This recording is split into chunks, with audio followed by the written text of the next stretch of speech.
The cobbled streets of Yorkshire, usually alive with warmth and cheer, grew cold. The laughter that once echoed through the narrow lanes was replaced by an eerie silence, a silence that spoke of fear and uncertainty. A specter haunted the north of England. His name, whispered in hushed tones, was the Yorkshire Ripper. This name, shrouded in mystery and dread, became synonymous with terror, a ghostly figure lurking in the shadows, unseen but ever present.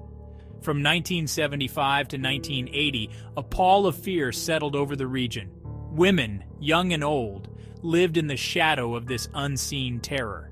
The streets, once bustling with life, now seemed like a labyrinth of fear, where every corner held a potential threat. The Ripper's hunting ground stretched across the counties. He preyed on the vulnerable, leaving behind a trail of blood and heartbreak. Each crime scene was a haunting reminder of the brutality that had invaded their lives, a stark contrast to the peaceful existence they once knew. Leeds, Bradford, Huddersfield, these once familiar names became synonymous with fear. The killings were brutal, intimate, and seemingly random. The randomness of the attacks added to the terror, making every woman feel like a potential target, every man a potential suspect. Panic gripped the region. Women were afraid to walk alone at night. The sense of community that once bound the people of Yorkshire together was now overshadowed by suspicion and fear. Neighbors looked at each other with wary eyes, trust eroded by the constant threat. The once vibrant streets emptied as darkness fell. The police seemed powerless to stop the monster in their midst. Despite their efforts, the Ripper remained elusive, a phantom slipping through their grasp, leaving them and the community in a state of helplessness. Each new attack brought fresh waves of terror. Headlines screamed the grim details. The media played a crucial role in spreading the fear, with every newspaper and broadcast amplifying the horror, making it impossible to escape the shadow of the Ripper. The body count grew, each victim a stark reminder of the killer's depravity.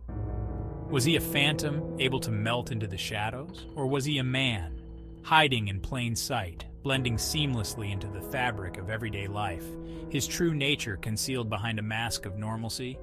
Or was he hiding in plain sight, a seemingly ordinary man leading a double life? The questions lingered, unanswered. The uncertainty gnawed at the community, the fear of the unknown becoming as oppressive as the fear of the known. The Yorkshire Ripper case wasn't just about catching a killer, it was about reclaiming a community. It was about restoring the sense of safety and trust that had been shattered. The people of Yorkshire, despite their fear, began to come together, united in their determination to reclaim their streets. It was about staring into the abyss of human cruelty and finding the strength to fight back. The resilience of the Yorkshire community became a beacon of hope, a testament to the human spirit's ability to endure and overcome even the darkest of times. This is the story of the victims, the survivors, and the fight for justice that would consume a region. It is a story of loss and pain, but also of courage and solidarity. The shadow that fell on Yorkshire was dark and terrifying, but the light of the community spirit shone through, a light that refused to be extinguished. Wilma McCann, a mother of 4, just wanted to celebrate her birthday. Anna Rogolskaj, a Polish immigrant, was working hard to build a new life. Emily Jackson, a loving wife, was trying to save her marriage. These women and the others who fell victim to the Ripper had hopes, dreams, and families who loved them. Each victim had a story. They were daughters, mothers, sisters, friends. They were individuals with their own unique personalities, quirks, and aspirations. Their lives, tragically cut short, painted a picture of the Ripper's brutality. These weren't just names on a police report. They were real people whose absence left a gaping hole in the lives of those they left behind. Their stories, though tinged with tragedy, offer a glimpse into their character. Wilma, known for her infectious laugh. Anna, fiercely independent and determined. Emily, a devoted mother with a heart of gold. These details, seemingly insignificant, bring their personalities into focus. They remind us that the victims were more than just statistics. They were living, breathing human beings. But their stories are also a stark reminder of the devastating impact of the Ripper's crimes. Families were shattered, lives irrevocably altered. The sudden loss of a loved one left behind a void that could never be filled. Their absence echoed through the years, a constant reminder of the brutality that had visited their lives. The investigation into the Yorkshire Ripper's crimes was a race against time, a desperate scramble to stop the bloodshed.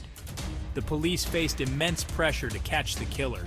Leads were followed and discarded, suspects were interrogated and released. The investigation seemed to be mired in a quagmire of dead ends. The vastness of the Ripper's hunting ground complicated matters. He moved with chilling ease across the counties, leaving few clues in his wake. The randomness of his attacks fueled the terror. There seemed to be no pattern, no way to predict his next move. The lack of a clear motive only deepened the mystery. Public fear and scrutiny intensified with each passing day. The press, hungry for any scrap of information, hounded the police. The pressure to deliver results mounted, sometimes leading to missteps and oversights. False leads were pursued, precious time wasted. The investigation, already complex, threatened to unravel under the weight of its own urgency. Amidst the chaos and frustration, there were glimmers of hope. Forensic evidence, though scant, offered tantalizing clues. Witnesses came forward, their memories fragments of a larger puzzle. The detectives, driven by a relentless pursuit of justice, clung to these threads, determined to untangle the web of the Ripper's crimes. The narrative of the Yorkshire Ripper case took a crucial turn with the emergence of survivors. Their stories, harrowing accounts of survival against unimaginable odds, provided invaluable insights into the killer's modus operandi. One survivor recalled the chilling moment she came face to face with the Ripper, describing his piercing gaze and unsettling calmness. Another recounted the terror of the attack, the feeling of utter helplessness as she fought for her life. Their courage in coming forward, in reliving their trauma, offered a glimmer of hope in the darkest of times. Their testimonies, raw and deeply personal, painted a vivid picture of the horror inflicted upon them. These women, forever marked by their encounter with evil, became beacons of hope. Their detailed accounts of the attacks, though painful to recount, provided crucial details about the Ripper's appearance, his mannerisms, and his methods. Their bravery in speaking out breathed new life into the investigation. Their stories were not just about survival, they were about resilience, about the strength of the human spirit to overcome even the most horrific experiences. Their voices, rising from the abyss of trauma, demanded to be heard. They became a powerful force in the fight for justice, a testament to the enduring power of hope in the face of despair. To understand the Yorkshire Ripper's crimes, one must attempt to understand the mind of the man behind the mask. Criminal psychologists and profilers worked tirelessly to construct a psychological profile, piecing together fragments of information gleaned from the crime scenes, witness testimonies, and the patterns of the attacks. The brutality of the crimes pointed to a deep-seated rage, a hatred directed specifically towards women. The Ripper's modus operandi, his preferred method of attack, and the way he interacted with his victims suggested a need for power and control. He was driven by a desire to dominate, to instill fear, and assert his dominance over his victims. Experts theorized about the Ripper's possible motivations. Was he driven by a twisted sense of morality, a desire to cleanse the streets of what he perceived as immorality? Or were his actions rooted in deeper psychological disturbances, a manifestation of childhood trauma or underlying mental illness? The psychological profile, though incomplete, offered a glimpse into the darkness that consumed the Ripper. It provided a framework for understanding his actions, for anticipating his next move. But it also served as a chilling reminder of the depths of human depravity, the capacity for evil that lurks within seemingly ordinary individuals.